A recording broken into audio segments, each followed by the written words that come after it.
Hello friends, welcome back. In this session, we are going to discuss summarization techniques in AI agents. To be very specific, we will focus on rolling summaries, session summaries, hierarchical summaries, and retrieval-oriented summaries. In the previous session, we discussed memory optimization and asked a very important question. What should be kept? What should be compressed? What should be refreshed? And what should be discarded? Now we take the next natural step. If compression is such a central part of memory optimization, then how do we compress memory without losing meaning? That is exactly what summarization helps us do. This session will help us understand how agents turn large interaction into compact, useful, and scalable memory artifacts. Why summarization matters? Raw interaction history grows very quickly.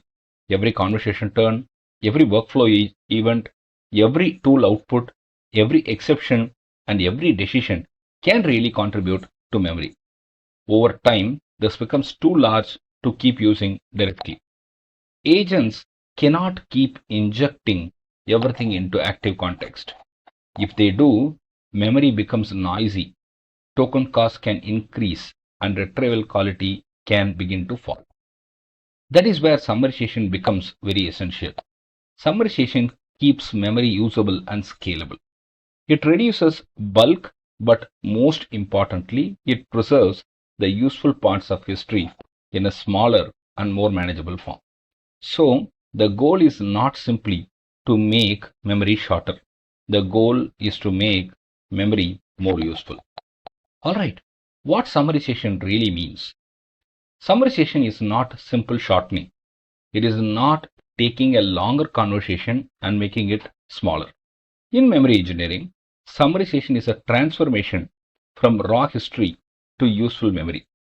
That means the system does not just reduce length, it preserves what matters for future reasoning.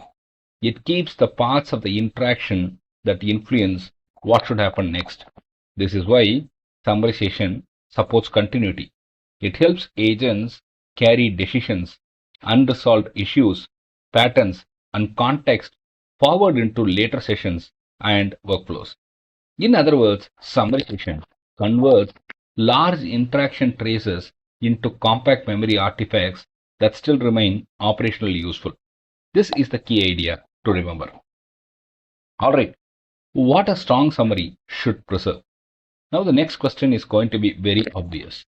If a summary is supposed to preserve what matters, then what exactly should it preserve? A strong summary should preserve decisions made. It should preserve exceptions encountered. It should preserve unresolved issues because those often shape the future work. It should also preserve the user preferences, important evidences, and next step relevance. So, a strong summary is not merely a shorter version of what happened.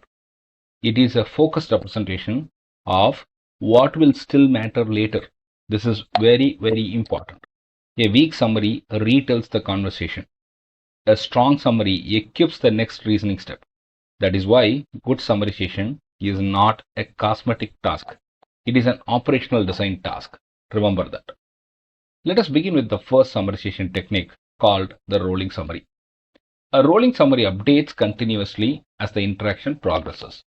Instead of waiting until the end, the system keeps a live compressed view of evolving context. This is very useful for long active sessions where the conversation or workflow keeps changing over time. A rolling summary helps the agent continue without carrying the full raw history every time. So, this technique is very practical for long running assistance, case management systems, planning workflows, and interactive agent tasks. But there is also a risk. Because the summary is rewritten repeatedly, drift can happen. Important nuances may gradually disappear. The earlier commitments may get softened or omitted. So, rolling summaries are often efficient, but they must be managed very carefully. Now, let us move on to the session summary. A session summary is created at the end of session or task phase. instead of continuously rewriting the summary during interaction, the system produces a clean summary once the interaction is complete. This is useful for support cases, meetings, task closures, and any workflow where discrete episode has a natural ending. The advantage is clarity. Because the session is already complete, the summary can capture outcomes, unresolved issues, expressed preferences, and actions in a much more stable way. In some situations, this is cleaner than a rolling summary because it reduces repeated rewrite drift. However, it is less useful for live adaptation during session itself. So, session summaries are a strong candidate for closure, but not always for in-session continuity. Let's get to the next one. The third technique is the hierarchical summarization. This means summaries are built at multiple levels. Smaller summaries are first created for segments, episodes, or units of work.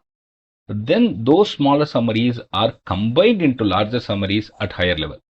This is especially useful for long workflows, large document sets, complex project histories, and large-scale memory systems. The main advantage of this kind of summarization is the scale with the structure. Instead of trying to summarize everything in one step, the system preserves local meaning first and then builds upward into broader abstractions. That makes this technique very useful when memory spans large time frames or complex processes. So hierarchical summaries are very helpful when scale becomes too large for one level summarization. Now we need to understand few more things. The retrieval-oriented summarization comes here. This type of summary is written not just to reduce the content size, but to improve the future search and recall. In other words, it is created with retrieval in mind. That means it focuses on entities, outcomes, categories, contextual markers, and signals that make future matching easier and more precise. This is very useful in indexed or searchable memory systems where summaries may later be retrieved through search, vector similarity, or metadata filtering. So while summaries may focus mainly on continuity, retrieval-oriented summaries focus on discoverability. In simple terms, this kind of summary is written for the future. It helps the system find the right memory later when it is unneeded. Now we must also discuss the risks. Poor summarization can be dangerous because it may lose important details. Exceptions may disappear, ambiguity may get flattened too early, uncertain discussions may begin to look like final decisions. Repeated summarization may also cause drift, where the meaning slowly changes over time, and weak summaries may distort future reasoning because the agent depends more on the summary than on the original raw material.